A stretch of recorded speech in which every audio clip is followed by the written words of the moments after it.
I feel like it's been forever. And I have my water because you guys know when I come on these live and say, maybe I should hold on, guys.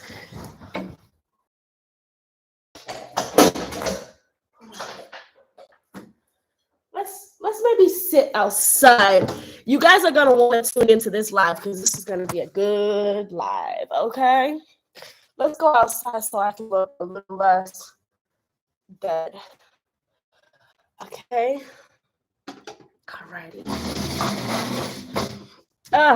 So first of all, I just want to say, okay, that guys, I'm tired. Okay. I'm not even gonna sugarcoat anything for you. I am just so out of the loop because I'm getting towards the end of my pregnancy and I am exhausted. I can't even lie to you guys. I'm exhausted. I have zero motivation to create videos or be on YouTube. I love you guys, but to be very honest, like I have zero motivation. I tell you guys all the time that I do YouTube videos for fun. So if YouTube is not becoming fun for me, then I have no motivation to do it.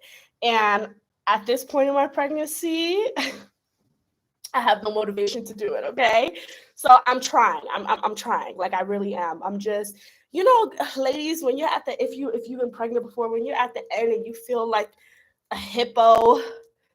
Okay, you feel like a hippo, you feel huge, I mean, I don't even want my husband to breathe on me right now. Like, I'm like, oh, come on, move. He's like, So I'm just at that point in my pregnancy. But anyways, I motivated myself enough to come on live. My daughter's in school, everything is super quiet. So I just wanted to come on live because I want to talk to you guys about a couple things. First of all, before I get into the main topic, which is what the title is about, I do want to say that I got some videos coming out. This month, I've been really focused on my clients. Okay, so a lot of clients that I've been talking to for months and months about consultations. They've done consultations. They're finally out here in Tanzania. So I'm letting them settle a little bit, and then I'm gonna try to get them on camera so you guys can hear their experience about coming here to Tanzania. What do they think so far? How was the process and everything? So look out for that video soon. And then actually, I just got motivated by someone on YouTube, is No Limit Eddie. I love his videos. I don't really like a lot of YouTubers, but I do like his content. And I just watched his video and he talked about his sister getting scammed here via like immigration and stuff like that. And I just want to do a video discussing that. This video won't be about that. And it won't be me by myself discussing it. I'm going to have, remember that lawyer that I told you guys about? I just actually caught that. And it won't be me by myself discussing it. I'm going to have, remember that lawyer that I told you guys about? I actually called him and asked him if he can do a video about this, about immigration and about visas, because for myself and for my husband, we actually got scammed as well. I talked about this in my I finally got residency video. And I think a big problem with that is, and I see a trend between everybody who gets scammed, including myself, is that we are trying to find the easy way out. You know what I'm saying? Some of you will disagree, some of you won't disagree, but I can say for myself, Hope and I did not want to sit at immigration. Hope and I didn't want to do the process. So we just hired this side guy to do it. And then when we got scammed, it was like, Hope and I, we didn't complain too much because we were like, well, it's kind of our fault. We should have either hired a lawyer or we should have done it ourselves. But, and I feel like that is a big trend and that's a big problem when we had immigration lawyer. You know what I'm saying? I saw a lot of huge flags in that video when it came to his sister, that at least I can say for myself of the things that I went through. just the fact that it was on WhatsApp. Any legal immigration officer cannot take your WhatsApp. So if you're communicating with your immigration officer via WhatsApp, then I can tell you right there that it's a scam, because you should not be communicating. We have an immigration officer that we when we finally actually sat there for days and days to get the residency, and he refused. He absolutely refused to give us his WhatsApp, because they're not allowed to do that. They're not allowed to give you their WhatsApp number. So that was a huge red flag for me. But you guys know that I like to do things. The reason why is buffering. What was I gonna say? See, I lost my train of thought. Yeah, I like to do videos that are beneficial towards hello? I'm good. I'm sorry. Can I call you back in a few? I'm just on live. Okay. Sorry, guys. That's my clients. But yeah, I like to do videos that are useful for you guys. So I actually am gonna sit down. I just called the immigration lawyer, and I asked him if he can sit down and do a video with me about the visas, about the process of the visas, the cost of the visas, what do you need, what do you don't need, who should you go to, those type of things, because it's just too much information out there, and it's too much and I feel like you guys should hear it from a direct source itself. So I'm actually going to do that video soon, hopefully next week, and then put that out there for you guys, so that way you can stop being scammed. Okay. And if you just don't take the information, then hey, that's just your fault. Anybody who's ever done a consultation with me, I always coach them through immigration and how and what, and they've never had a problem. So guys, people who are actually living out here, do consultations with us, because we can give you some really useful information. You cannot take everything off of YouTube. Like, you absolutely cannot. You cannot just sit here and assume that because something is a way in your country, meaning it's going to be a way in, that country. I mean, just give you an example. My husband and I are finally going to start the visa process, for him to be able to visit America. And we're just looking at a tourism visa, not even like a residency or anything like that. And he has to pay hundreds of dollars just to apply, non-refundable, and he can be denied at any time. Excuse me. And people spend thousands and thousands and thousands and thousands and thousands of dollars just to get regular visas in America. Do you understand what I'm saying? And again, can still be denied, and you won't get your money back. Like, you absolutely will not get your money back. And I have a friend who's done this 3 times for her husband, and she's been denied every time. So every single time that she's applied, she has lost so much money. Is America a scam? Is that considered a scam? Guys, let's pick and choose. But that's not what this video is about. I want to get into like the reason why I'm actually making this video.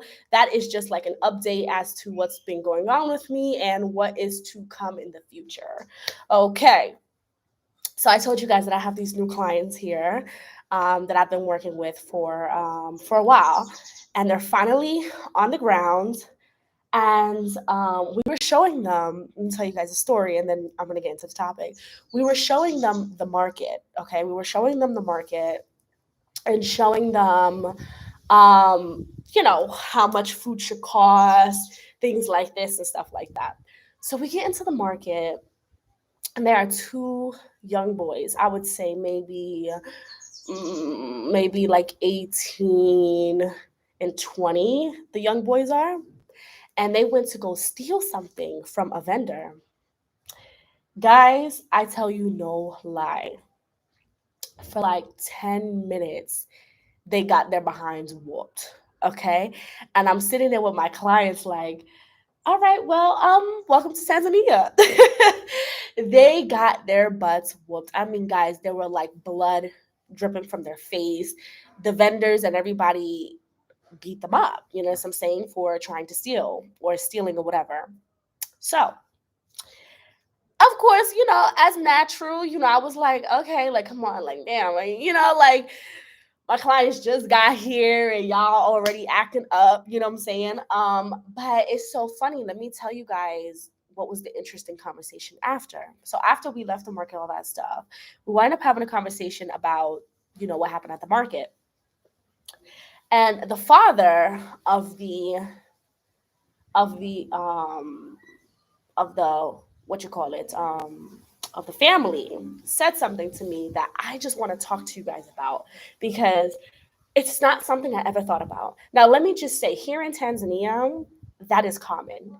If you're caught stealing, if you are a troublemaker, something like that, you absolutely will get whooped. The community will whoop your behind. Okay, it is very common here.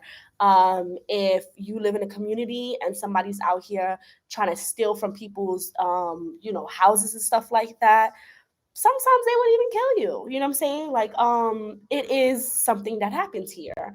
And, this is why they say Tanzania is such a peaceful country, is because anytime that somebody starts trouble, they get rid of that person. Now, here's what I will say. Now, what happened was the father said, I thought it was a blessing. And I was confused. Like, I was like, why? He was like, I thought it was a blessing at the fact that they got their butts whooped for trying to steal. And I said, why do you feel that way? I was just curious. I was like, why do you feel that way? Because for me, I felt, me and Hope, we felt a little bit embarrassment. Like, come on, like we just got these people out here, y'all acting up, It's like when your kids are always good and then you have company and your kids start acting up, And he was like, the reason why is because in America, those boys would have done that and would have gotten a record. They would have gotten a record that would have been tagged for the rest of their life. They wouldn't have been able to work anywhere. They probably went to jail for a long time. Versus here, they just got their butts whipped for 10 minutes. They'll be fine. Tomorrow, they'll wake up. Maybe they'll learn their lesson. And, it doesn't carry with them. They can make stupid decisions. And the community, what did he say? He said, it's what did he say? Like it's a what did he say? He says something about like it's a like a community police. You know what I'm saying? Like when the community doesn't see something they don't like, they handle it or whatever. And I thought that was so interesting, guys. Tell me if you think this is interesting, because that's why I came on YouTube to talk about this, because I thought this was so interesting. So I got curious and I started watching documentaries of children in prison. And the more I got into that, I was like, oh my God, how many children in the US are in prison? I've seen people in the documentaries in prison for like 50 years plus. I saw one kid, 65 years. He was 17 years old. He's doing 65 years because he went and he robbed a house. He robbed a house, and I guess it like during the time or whatever, like it was like a police officer's house or something like that. He's doing 65 years in jail. Thank you. He's doing 65 years in jail. But here in Tanzania, that owner would have whooped your behind, and maybe some people would have came and helped him, and then they would have told you, don't do this again. But this guy, his whole life, this boy, because he's a boy, his whole life is ruined by doing 65 years in prison. Even when he gets out in prison, okay, he is going to have a record. He's not going to be able to work anywhere. He's not going to be able to vote. He's not going to be able to be a proper citizen. I mean, guys, how do you feel about this? Am I the only one that's mind blown by this? Because I never thought about this until my client said something. Until he said, no, that's a blessing. The fact that he just has to sit there and take a 10-minute, butt whooping, and then he can go back into society and nobody will care. Nobody will remember that was his punishment. And hopefully he will learn from that. And he doesn't get a record for the rest of his life because of something he did stupid when he was 16, 17, 18, 20 years old. I was like, guys, I was mind blown by that, because it's just not something I ever thought about. Like, for real, it's not something I ever thought about at all. I mean, even when we think about dogs, okay, I don't like comparing humans with dogs, but let me just give an example. You have the head dog in the house, right? And then you get a puppy. How does the puppy learn how to behave in the household. He usually learns from the elder dog. So when the puppy does something, the elder dog will, either bite him, light play, but like bite him or put him in his place. Like, no, you don't do this. And then that's how the puppy learns. But in America, when you're young, you make decisions and it sticks with you for the rest of your life. Even when you make stupid decisions, it sticks with you for the rest of your life. You wind up going to prison for all of these years. And even after, even let's just say you did 6 years in prison, right? 6 years in prison and now probation, 3 years or whatever. It sticks with you. It sticks with you. Anybody, even when you get pulled over by an officer, they'll be able to pull up the fact that you've been in jail. When you go to a job and they do a background check, they'll be able to check that you've been to jail. You understand what I'm saying? And a lot of these things are just stupid things, like the boys in the market that was just trying to steal. They were trying to steal some cashews.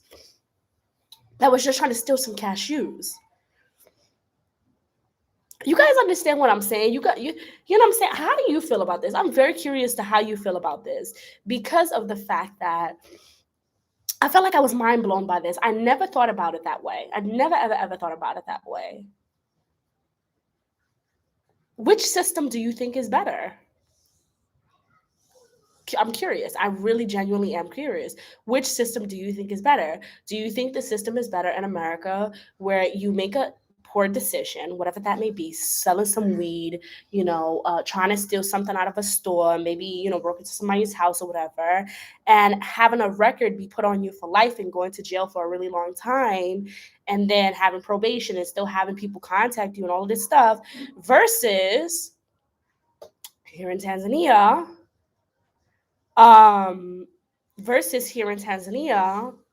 when you do something, the community beats your butt and tells you, don't do it again. Don't be stupid. Don't make these decisions again. And I'm not talking about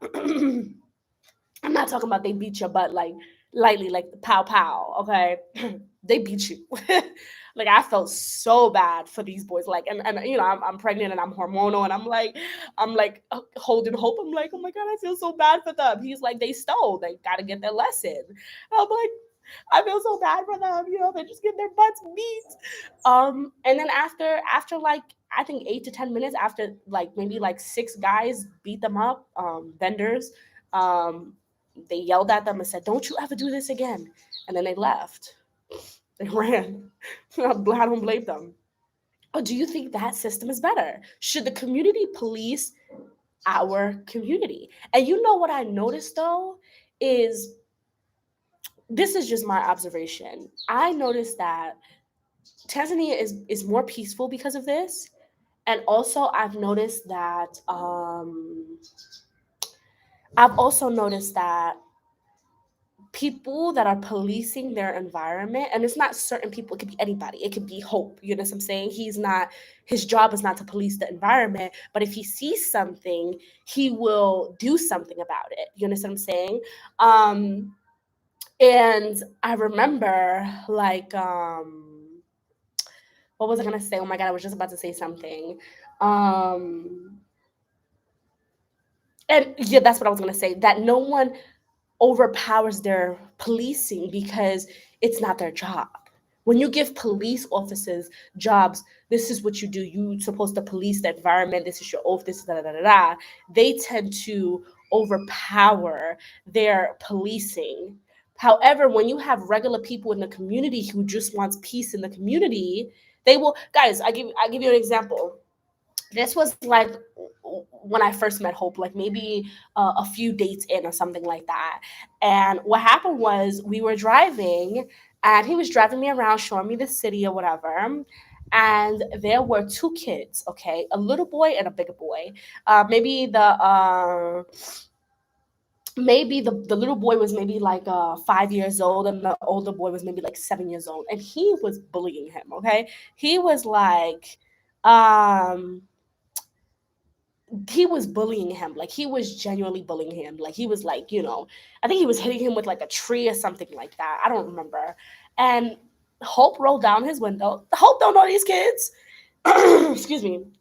Hope don't know these kids at all. Hope put down his window And he said to him in Swahili, "Why are you bullying this boy? Would you like it if I came and bullied you?"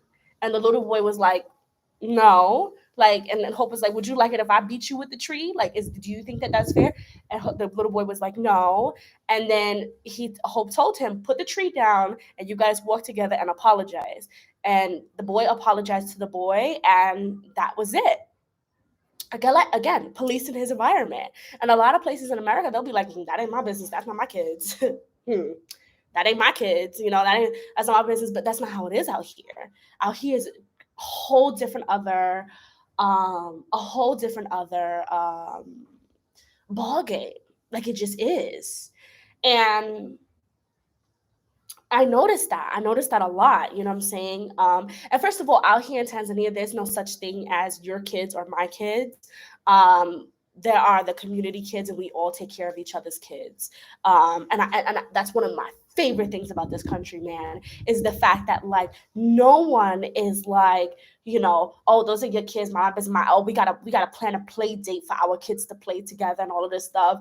People people people are knocking at my gate all the time, like, "Where's," asking for my daughter, "Where's Saya? Where's Saya? Where's Saya?" Like, this is just how it is out here. You understand what I'm saying? Um, it's just how it is out here. So, that's how it is, you know what I'm saying? Like, and we all have our best interests, you understand what I'm saying, when it comes to, because, our kids are the future, and we want them to try to be as best and as efficient and, great as possible. And we tend to always help each other out, especially the moms in the community. Um, and that's just how it is, you know what I'm saying?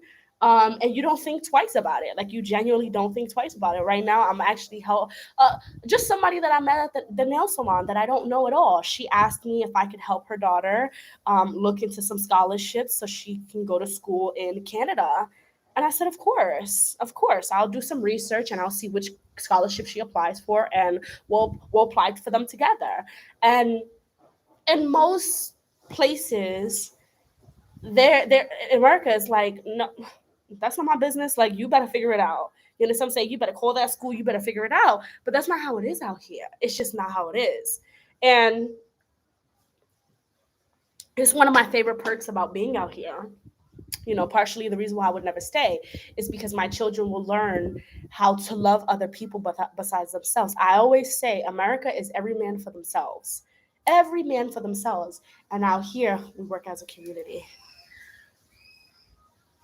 You know, I wish I could come on your live, guys. I'm still. I don't know if you guys remember back then when I first started the whole, like,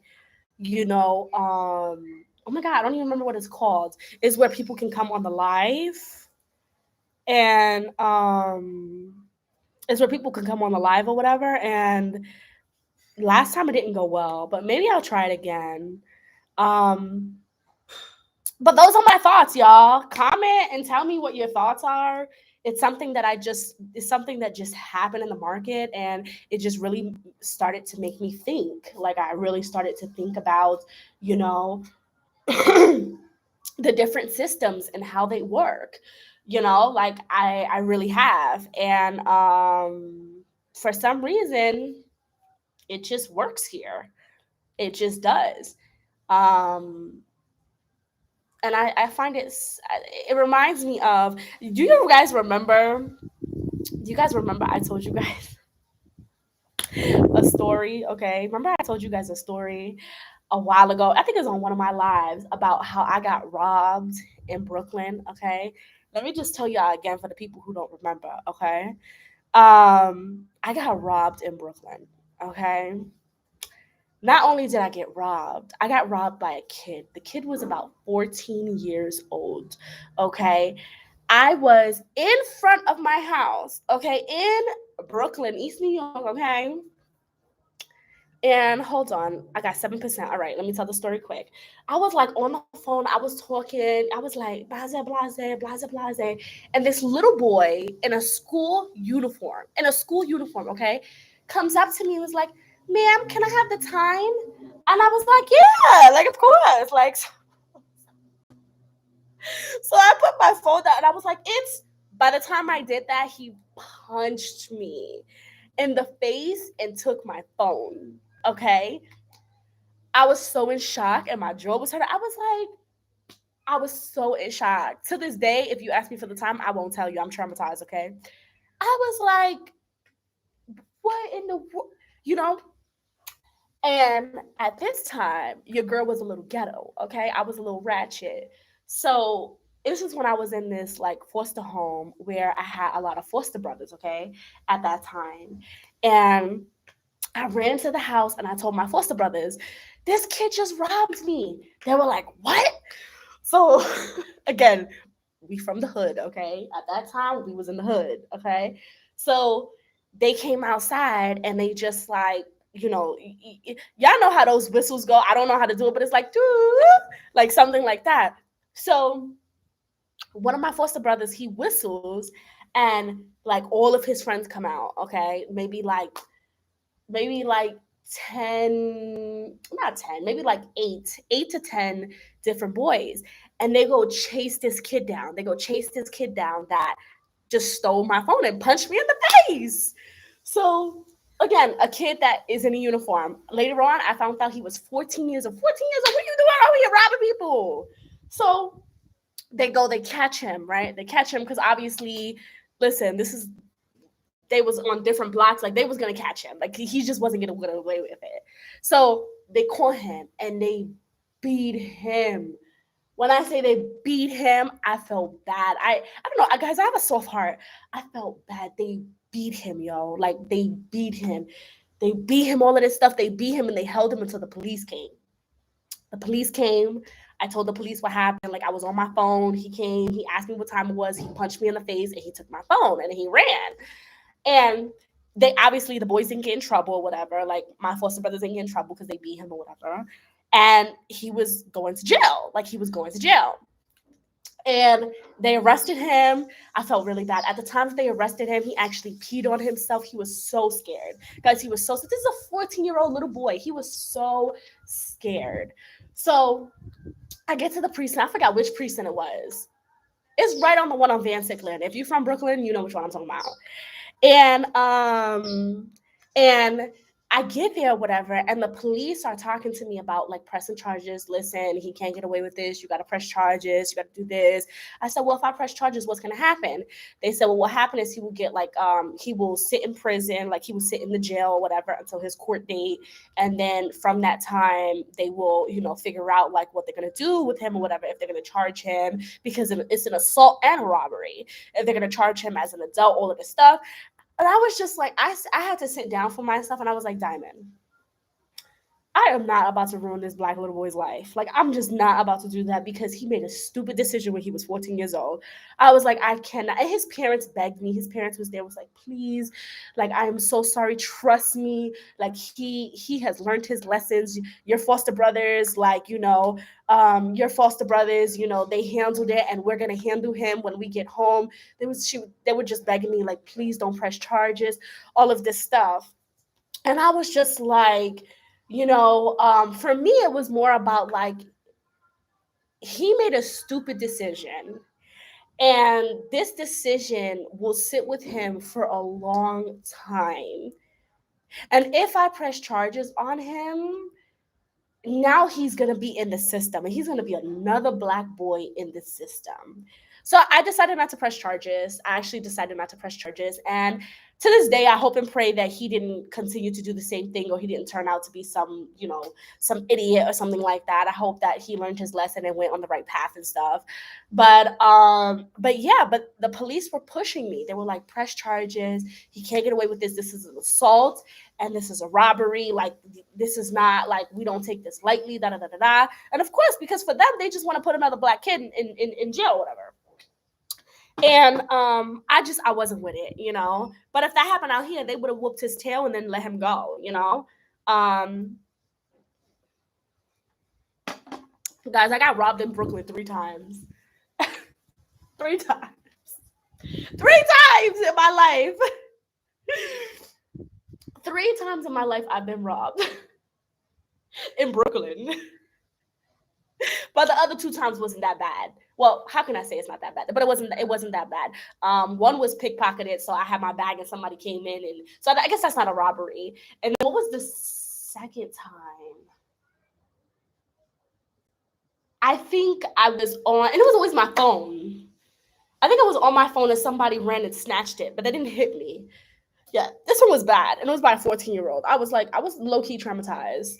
Um, but yeah, so I just wanted to have this conversation with you guys and see how you felt about this, because it's something that's been on my mind.